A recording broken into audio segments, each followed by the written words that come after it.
Hola a todos, muy buenas tardes. Qué bueno saludarlos el día de hoy. Espero que se encuentren muy bien. Mi nombre es Marjorie Aguilera Astorga y voy a ser su profesora de Ciencias Naturales durante el presente año. Vamos a comenzar por un área que se relaciona con la biología. La biología es el estudio de la vida en general, pero los temas que nos corresponde estudiar este año son bastante cercanos a nosotros.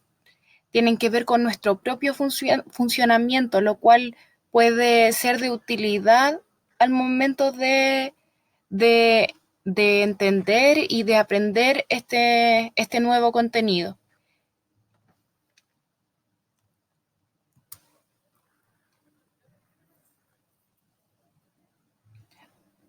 Vamos a comenzar por uno de los sistemas más importantes de nuestro cuerpo.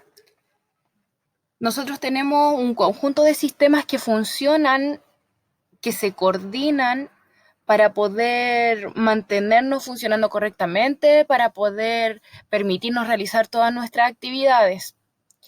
Pero el sistema nervioso es como el sistema en jefe, es como el que se encarga de mandar, de regular, de recibir toda la información que viene del entorno para interpretarla y generar una respuesta. También es el que se encarga de todas aquellas funciones que nosotros realizamos sin pensar. Por ejemplo, que nuestra sangre esté circulando por nuestro cuerpo, que nuestra respiración continúe a pesar de estar durmiendo. Todas esas funciones que nosotros hacemos y realizamos sin ser conscientes también están a cargo del sistema nervioso. Obviamente que él no trabaja solo, trabaja con todos los otros sistemas, pero es el que se encarga de regular. Y a veces se tiende a pensar equivocadamente que solamente se trata del cerebro. Esto no es así. Nuestro sistema nervioso está en todo nuestro cuerpo, está en todos los rincones porque es el encargado de recibir la información, llevarla a nuestro cerebro muchas veces para que nuestro cerebro pueda elaborar una respuesta. Entonces hoy día vamos a conocer la estructura, la función y también la organización general de nuestro sistema nervioso.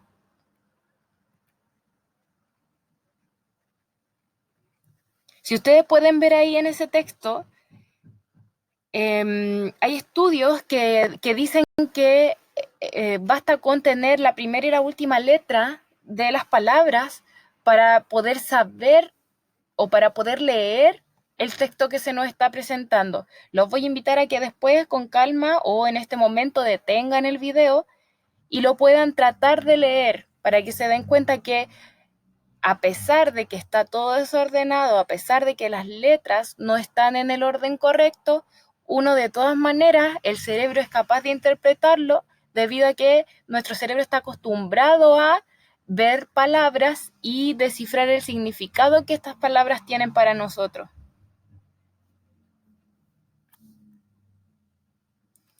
Ya, el sistema nervioso en general, ya vamos a hablar en general primero, el sistema nervioso en general principalmente tiene tres funciones.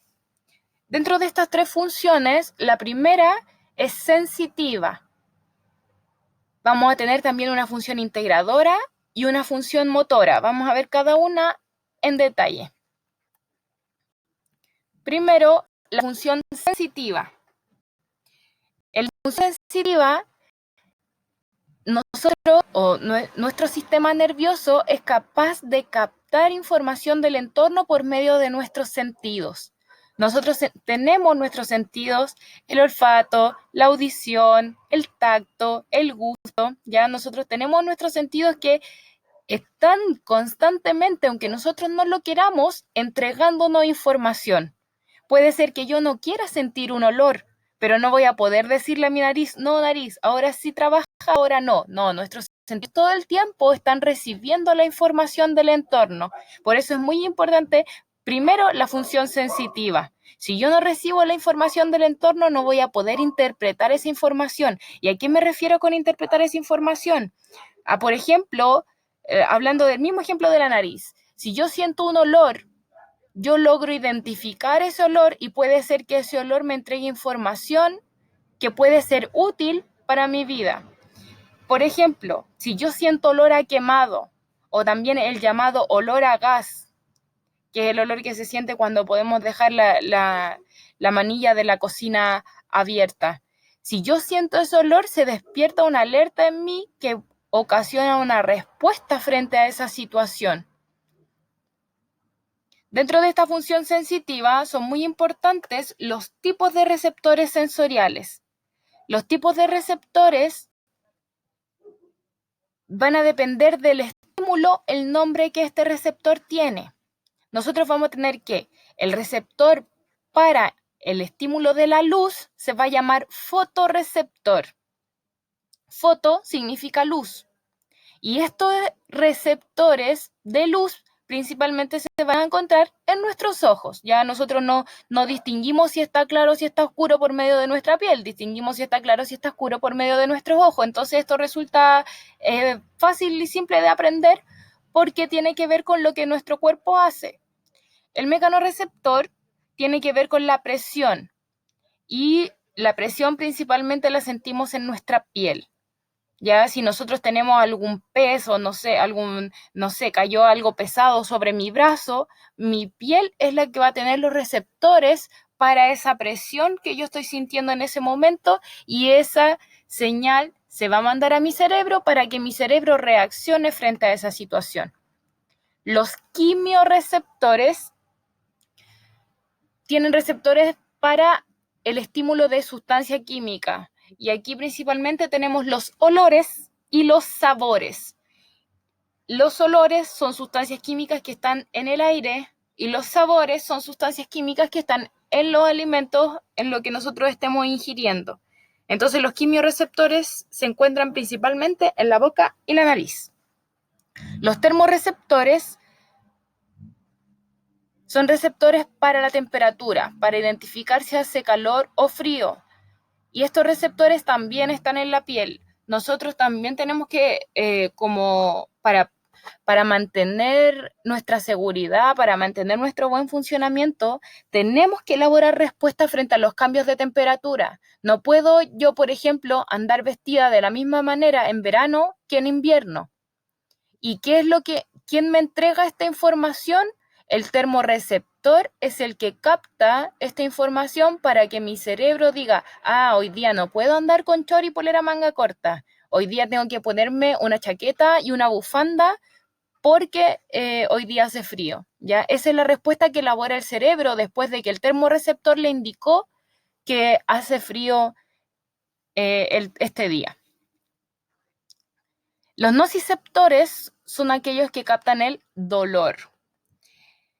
El dolor puede ser interno, puede ser externo.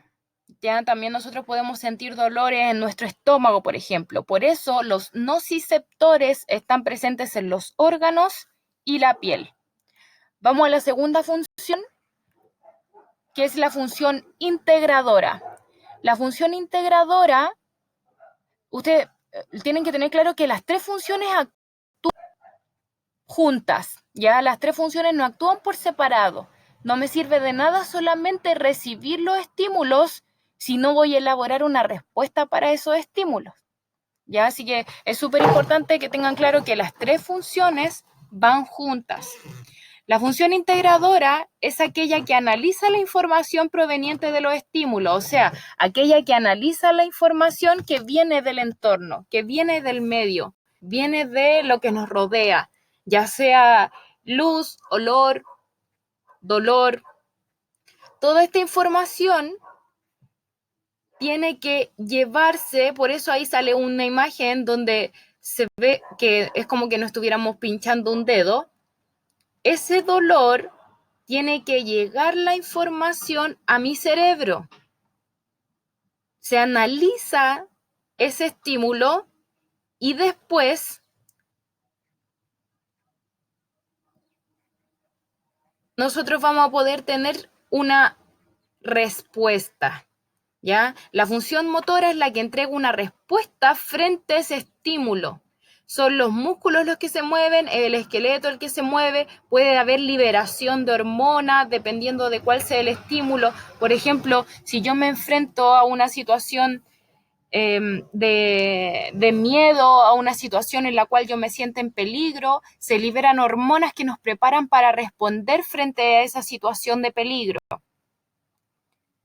Pueden haber distintos tipos de respuesta, ya como por ejemplo ven ahí en la imagen, nosotros tenemos la respuesta, por ejemplo, al jugar, yo puedo saber cuál es el rol que me corresponde, mis sentidos son capaces de mirar, de interpretar esa información y de elaborar una respuesta, que esa respuesta sería moverme para poder atrapar la pelota.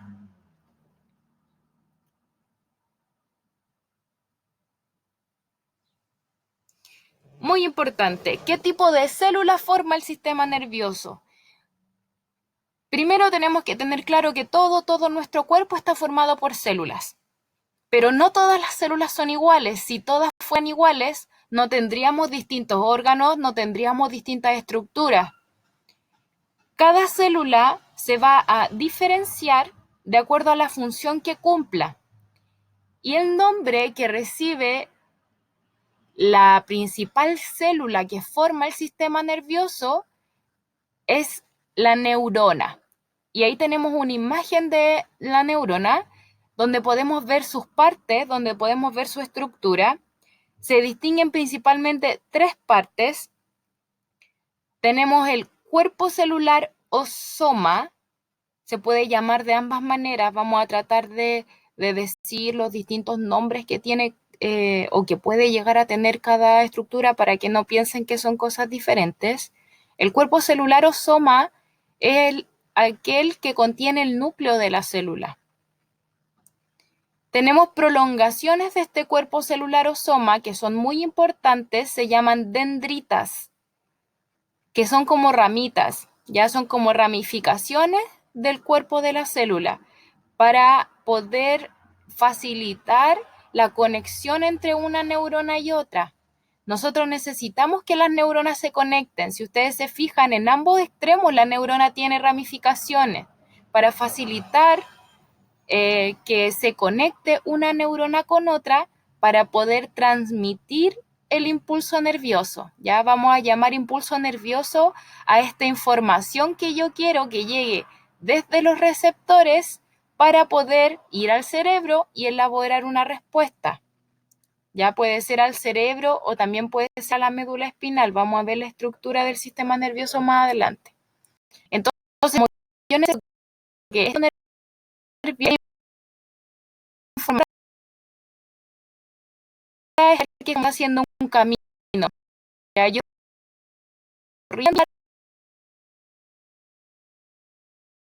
para poder recorrer toda la neurona y la neurona, una extra larga que va desde nuestra punta del dedo hasta el cerebro. No, son varias neuronas que es como que se agarraran de la mano para poder continuar con el camino. Y esta prolongación que viene después del cuerpo o soma se llama axón. En general en biología, en ciencias van a haber hartos nombres que a veces pueden resultar complejos. Yo les aconsejo que si hay algún nombre que se les dificulta más, ojalá que lo escriban más veces, ojalá, por ejemplo, que aquí hagan el dibujo de la neurona, señalen dónde están las partes, escriban estas palabras, dendritas, axón, soma, para que poco a poco estas palabras se vayan incorporando en ustedes, ya, y sin asustarse y sin agobiarse tanto porque pueden ser tal vez muchos nombres nuevos. Después, cuando resolvamos la guía de esta clase, también vamos a volver a repetir, vamos a volver a ver, y ahí de a poco uno le va entregando la información a nuestro cerebro para que se guarde. Volvemos a tener la neurona, de nuevo las mismas partes, las mismas estructuras, pero aquí agregamos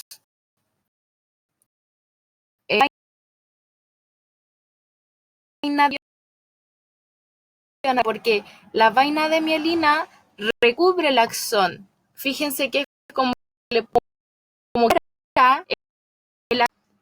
La importancia que tiene la vaina de mielina es que permite que el impulso nervioso sea más rápido. Es como que el impulso nervioso salta de cierta forma por el axón, permitiendo que la transmisión o el recorrido sea más rápido. Y tenemos también los terminales del axón, que son los que se van a conectar, son muy importantes porque se van a conectar con la siguiente neurona. Y abajo se ve la dirección del impulso nervioso. Muy importante que tengan claro que el impulso nervioso o esta información que está recorriendo va desde el soma, desde el cuerpo, pasando por el axón para dirigirse a la siguiente neurona mediante el terminal axonal o sináptico. Ya vamos a ver más adelante qué es sináptico o qué es sinapsis.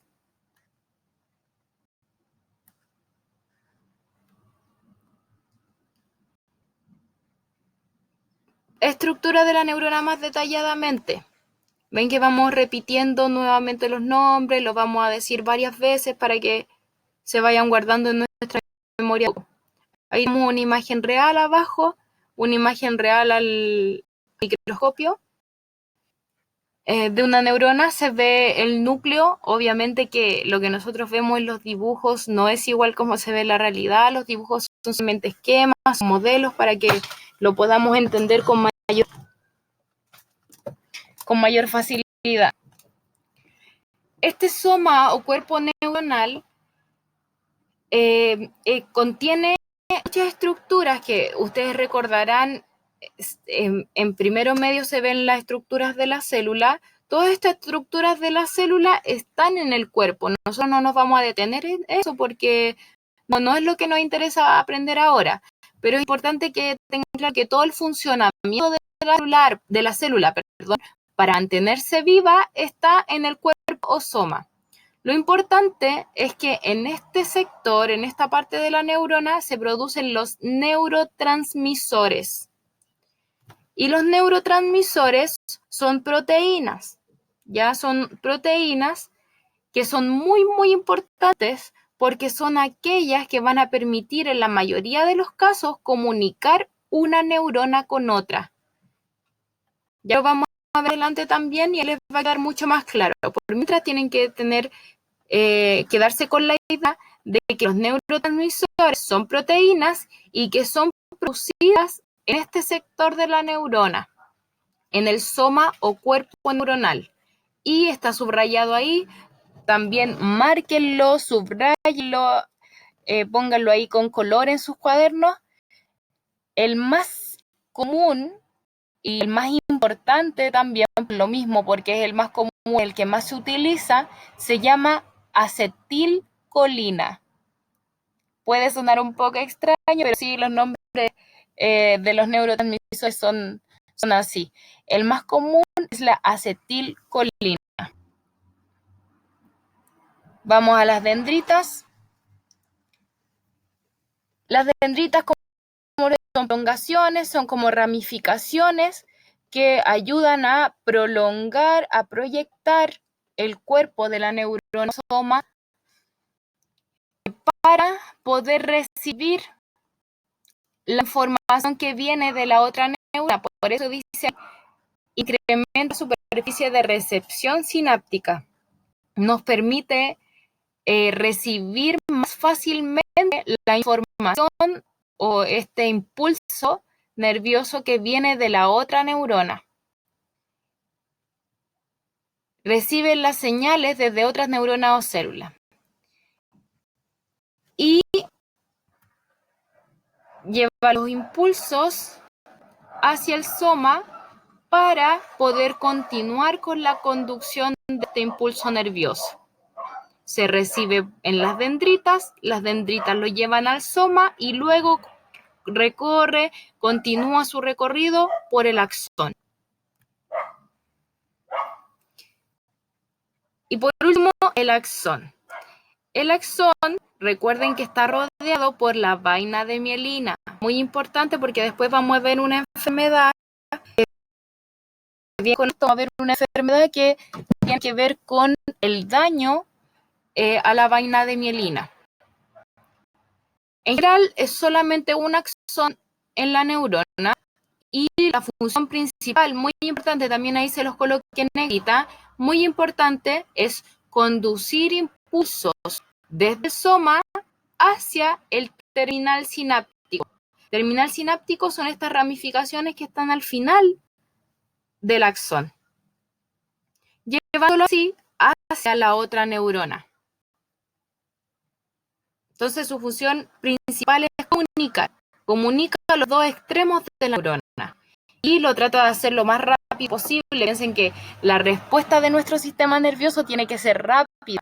Si yo por algún motivo, no sé, coloqué el dedo en algo caliente y me estoy quemando, no puedo demorarme a sacar la mano, la tengo que sacar rápidamente. Entonces, esta información, por ejemplo, esto fue captado por un termorreceptor, porque yo estoy captando una señal de temperatura. Este termorreceptor está en mi piel y yo por algún motivo puedo tomar, por ejemplo, no sé, la olla muy caliente. Si yo tomo la olla muy caliente, no puedo demorarme un minuto en soltarla, sino que inmediatamente mi cerebro me dice, suelta eso rápido porque te estás quemando. Entonces, esta información, este impulso tiene que recorrer rápidamente mi cuerpo desde mi dedo para llegar a mi cerebro y que mi cerebro después me diga, suelta la olla, déjala encima para que yo continúe quemando la piel.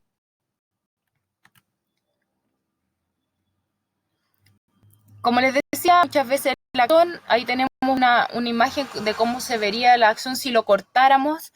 Esto que está en amarillo sería el axón y la vaina de mielina, esta que está como en azul a su alrededor. Esto permite aumentar la velocidad del impulso nervioso, la velocidad en la que se transmite esta información.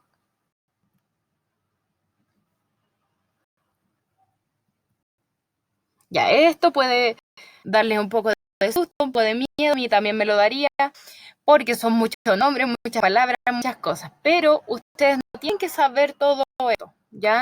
Esto solamente para que podamos ver de manera general cómo se organiza el sistema nervioso, ¿ya? Que se organiza principalmente en dos partes.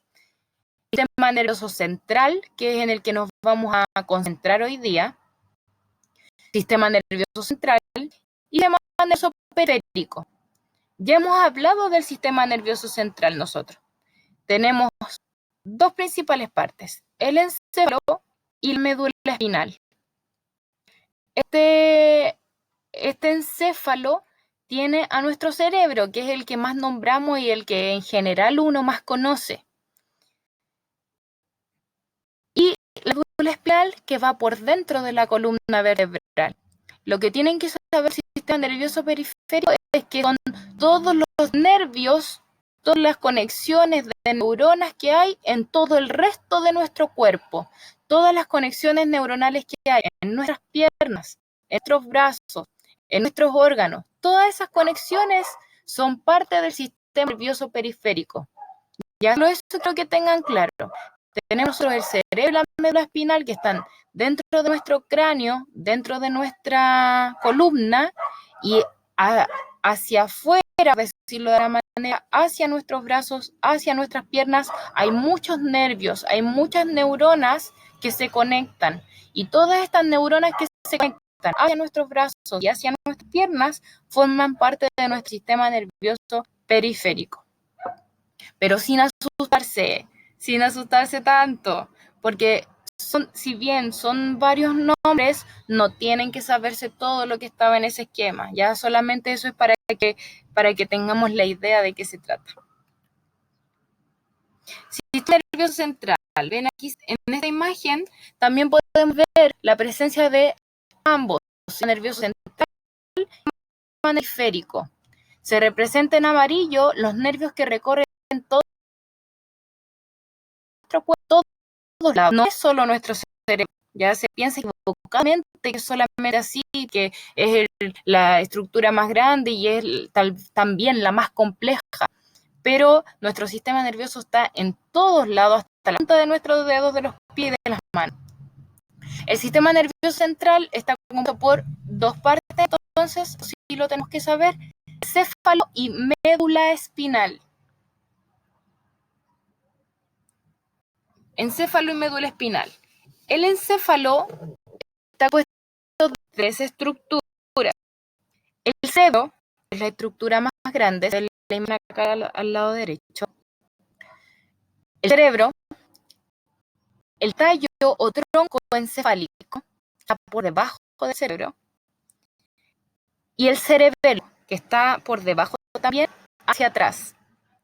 Estas tres estructuras componen el encéfalo. No está el cerebro solito, ya tiene otras estructuras también que lo acompañan y que son protegidas. Ya están protegidas. Vamos a hablar de la protección que tienen esta estructura. Y luego hacia abajo, después del encéfalo, está la médula espinal. Y la médula espinal también está protegida al igual que el encéfalo. Siempre que no tenemos órganos importantes en el cuerpo, están protegidos por hueso. Por ejemplo, ustedes tocan el pecho, nosotros tenemos un gran hueso en medio del pecho que se llama esternón. Este hueso es muy duro y sirve para proteger nuestro corazón. Nosotros tenemos nuestras costillas. Nuestras costillas, la función que tienen es proteger nuestros pulmones. Por eso rodea ambos pulmones. Y así como tenemos huesos de protección en otros sistemas, también lo tenemos en el sistema nervioso central, que es muy importante. El cráneo, el hueso que nosotros tenemos, el principal hueso que nosotros tenemos en nuestra cabeza, protege a todo el encéfalo, ya, porque piensen que los órganos son estructuras blanditas. Entonces sería fácil que se dañaran si no tuviéramos al esqueleto protegiéndolo. El cráneo entonces protege al cerebro y la columna vertebral hacia abajo protege toda la médula espinal que va por dentro, va por el centro de la columna vertebral. Y también tenemos otras estructuras que son estructuras membranosas, ven como de amortiguación también en caso de algún golpe, algún incidente, se llaman meninges. Las meninges también ayudan a proteger estos órganos tan importantes para nuestro funcionamiento. El encéfalo, entonces, como les decía, tiene tres principales partes. El cerebro, por debajo del tallo o tronco encefálico, se puede llamar de ambas maneras, tallo o tronco. No se tienen que saber las palabras mesencéfalo o borraquídeo, eso no es necesario. Tienen que saber que el encéfalo se compone de tres partes: cerebro, tallo encefálico y cerebelo. Es muy importante el encéfalo dentro del sistema nervioso central. Se conoce como el centro de control de nuestro cuerpo, el que va a elaborar estas respuestas que hablábamos desde un principio. Su trabajo necesita mucha energía. Gran parte de la energía y del oxígeno que nosotros respiramos se va a nuestro cerebro. Aunque solamente representa un 2% del peso de nuestro cuerpo, si hablamos en peso, en volumen, no es tan grande su importancia, pero sí en cuanto a la energía que requiere, porque está funcionando todo el tiempo. Imagínense que aunque estemos durmiendo, nuestro cerebro igual está funcionando, porque dormimos, no podemos dejar de estar alerta, por ejemplo, o no podemos dejar de respirar, no podemos dejar de estar alerta de alguna situación que puede estar ocurriendo afuera. Entonces, él está trabajando todo el tiempo necesita energía. Nosotros dormimos, pero él no. Hay funciones que debe ser que mientras nosotros estamos durmiendo. Hay otras que no paran nunca. El cerebro, entonces, tiene una función muy compleja. Tenemos hemisferios. Ahí en esa imagen se trata de representar hemisferio izquierdo, donde nosotros principalmente desarrollamos funciones como la función analítica, la matemática, la lógica, la ciencia, la razón. Entonces nosotros, el hemisferio izquierdo, somos mucho más lógicos para razonar, para pensar. Y nuestro hemisferio derecho del cerebro se muestra en colores porque tiene mucho más que ver con las emociones, la pasión, la creatividad, el amor. La función entonces es muy compleja porque regula los movimientos voluntarios y también tiene nuestro aprendizaje. Cuando yo me refiero a movimientos voluntarios, por ejemplo, cuando yo decido mover mi brazo para tomar el celular, o cuando yo decido mover mis piernas para caminar, esos movimientos se llaman voluntarios. También tiene que ver con el pensamiento y la memoria, es nuestro cerebro donde se almacena. Y el cerebro, al igual que los ejercita, mientras nosotros más ejercitemos con él, más fácil va a ser aprender cosas. Por eso es muy importante que uno le vaya mandando señales a nuestro cerebro. Si yo, por ejemplo, leo solamente una vez las cosas, difícilmente mi cerebro va a decir, esto es importante, lo tengo que guardar. No, el cerebro no guarda todo, se volvería loco. No podemos guardar toda la información que viene. El cerebro solamente guarda lo importante. ¿Cómo discrimina si es importante o no? Porque va a depender cuántas veces yo le envío esa información. Por eso les recomiendo que si ustedes quieren estudiar, quieren aprender algo, tienen que hacer más de una vez. Si yo lo hago una vez, puede ser que yo lo entienda ese día, pero mañana mi cerebro lo va a olvidar. El cerebelo, esta estructura que está por debajo y hacia atrás en la cabeza, está como la parte de la nuca, es aquel que se encarga de nuestro equilibrio y que nosotros participemos a ciertas cosas. Por ejemplo, ¿a qué me refiero? Que si yo estoy jugando, de repente viene hacia mí, mi cerebelo me va a decir que tengo que esquivar la pelota para que no me golpee. Entonces es el que se encarga como de anticipar las cosas y saber, la pelota pasa por aquí, entonces yo me tengo que mover para otro lado. Es el que como que dimensiona dónde nosotros estamos, en qué posición nos encontramos y en qué posición se encuentran las cosas. Nos sirve también para mantener la postura corporal. Como les decía, tiene una función súper importante, que es la función del equilibrio. Entonces también se viene en contacto con el oído, que el oído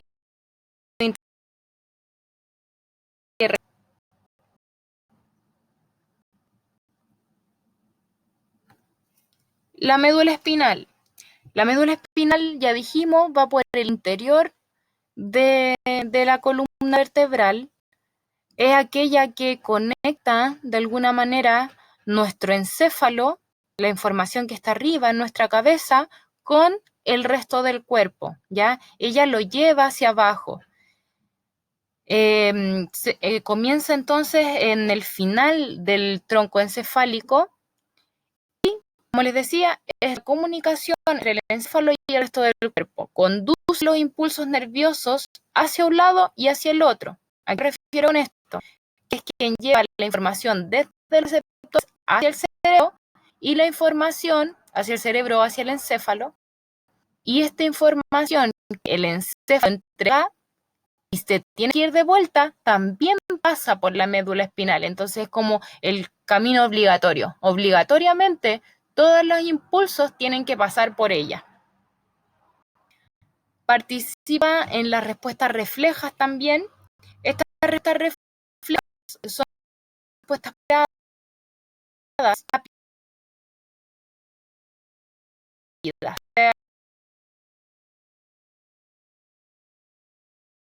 entonces estas respuestas son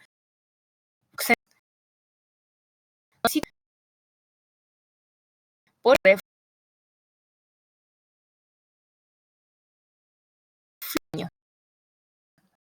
No que están ahí, no le presten atención, no es necesario, es solamente para que tengan una idea de cómo es la médula espinal. La sinapsis, ya, habíamos hablado sobre ella anteriormente. Imaginemos la neurona, ustedes ya la vimos. Imaginemos que la neurona necesita transmitir a través de ella el impulso nervioso, pero también tiene que entregar esa información a la siguiente neurona. Este proceso, mediante el cual se conectan de alguna manera una neurona con la otra, se llama sinapsis. La sinapsis es la unión entre una neurona y otra neurona, pero no es que sea unión necesariamente de tocarse. Ya vamos a ver que no siempre una neurona toca a la otra. De hecho, la mayoría se comunican de otra manera. En estos contactos se lleva a cabo la transmisión del impulso nervioso de una neurona a la otra. Por eso la sinapsis es muy importante. No serviría de nada que una neurona lleve la información y no sea capaz de entregarla a la neurona siguiente, a la que continúa en el camino. Este se inicia con una descarga química que origina una corriente que pasa a de llamar neurocinética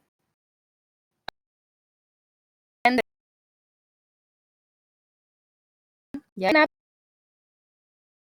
acción y la recibe formas llaman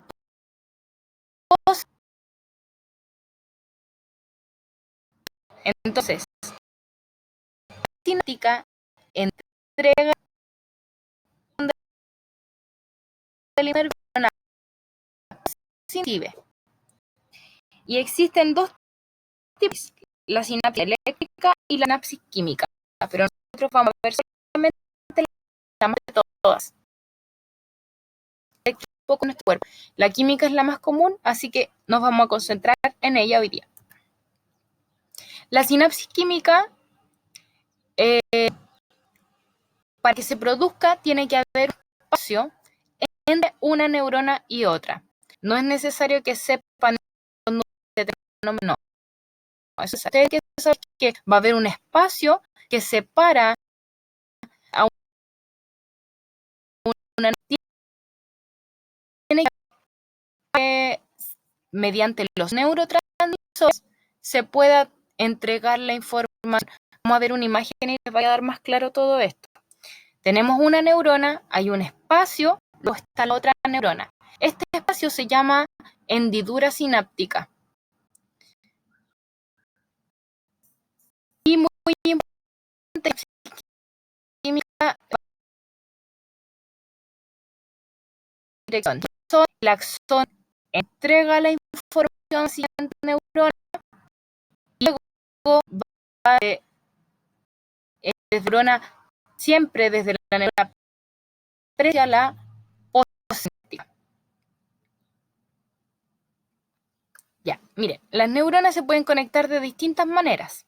Aquí nosotros tenemos la neurona presináptica que está como paradita, así bien con los ojos abiertos en este dibujo. Esta neurona sería la neurona presináptica, la cual va mediante el terminal del axón, el extremo terminal del axón, el extremo final del axón, entregar la información a la siguiente neurona. Se pueden conectar a distintos lugares de la siguiente neurona. Tenemos la presináptica que está ahí con los ojos abiertos y la postsináptica representada con los ojos cerrados, como recibiendo la información. Esta neurona presináptica puede recibir la información tanto en las dendritas, como se muestra en el primer ejemplo, como en el soma o cuerpo, en el segundo ejemplo, como también en el axón. Ya puede conectarse directamente al axón si yo necesito que pase más rápido esta señal o impulso nervioso. Ya, tenemos aquí la unión que habíamos hablado. Repasemos un poco. Arriba nosotros tenemos el axón ya parte del axón, piensen que esto es una ampliación, tenemos solamente una parte, de la neurona que llamamos presináptica. En puntitos rojos se representan los neurotransmisores. Recordemos, los neurotransmisores eran proteínas que se pueden producir en la neurona o a veces se pueden recibir del entorno también. Son proteínas muy porque se encargan de transmitir el impulso nervioso de una neurona a la otra. Y si ustedes se fijan, estos neurotransmisores, que son los puntos rojos que están representados ahí, están en el interior de la célula, pero pueden salir de esta neurona presináptica. Entonces, los neurotransmisores salen de la neurona presináptica y llegan a la otra neurona, que es la neurona postsináptica. Los neurotransmisores salen de la neurona presináptica, se conectan con si quieren llevar de un lugar a otro. Ahí fíjense ambas neuronas. Recuerden que se llama hendidura sináptica. Y de esta forma, como se transmite la información, entonces el impulso nervioso de una neurona a la otra. Aquí ya estamos terminando. Les recomiendo, ojalá que puedan ver dentro de sus tiempos posibles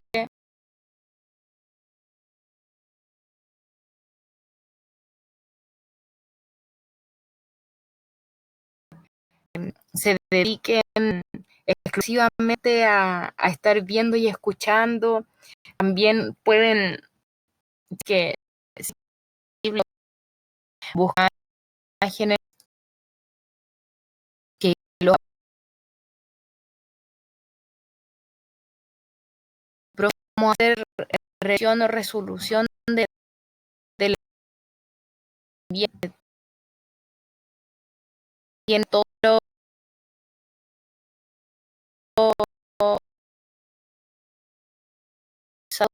el dicho para que quede mucho más claro. Y se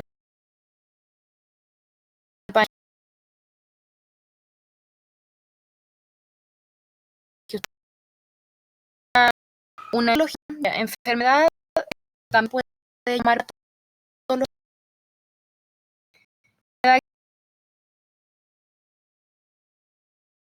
que muestran en la tele, conversan de qué se trata. Esta esclerosis múltiple, la esclerosis múltiple tiene que ver con una enfermedad o patología que es progresiva en el sistema nervioso central. ¿Qué quiere decir esto? Que va avanzando a medida que pasa el tiempo. Unos pueden ser más lentos, puede ser más rápido, va a depender de varios factores. Lo importante que tenemos que saber el día de hoy sobre esta enfermedad es que va a ser provocada provoca lesiones. Hay lesiones en la vaina. Fíjense ustedes en la imagen, se muestra un axón con vainas de mielina sanas, vainas de mielina como deben estar, y abajo con esta vaina de mielina dañada. Tiene lesiones, está deteriorada, puede estar desgastada. En la miel no recubre los axones, como entre el cerebro, tiene este nombre, esta enfermedad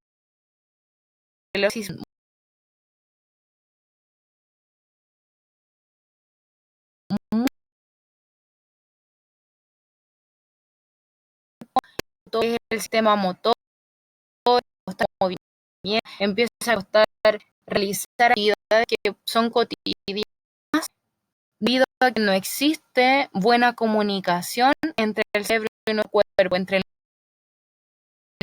encéfalo y la información que llegando de vuelta. la vaina que está más rápido. Por eso muchas veces se torna un poco la forma de hablar, la forma de moverse, se mueve más lento la persona que tiene esclerosis múltiple, porque el impulso, la señal, no se está transmitiendo con la rapidez y con la efectividad que debería transmitirse. Bueno, con esto último, con esto fue la clase, pero claro, posible, complejo, piense que es el sistema más complejo de nuestro organismo, todo de manera funciona nuestro sistema nervioso, muchas enfermedades que tienen que ver con este sistema que prácticamente no se conocen, no se sabe cuál es su origen, no se han logrado los avances científicos ni tecnológicos para poder llegar a su comprensión total. Por lo tanto, tienen que tener claro que sí es un contenido, pero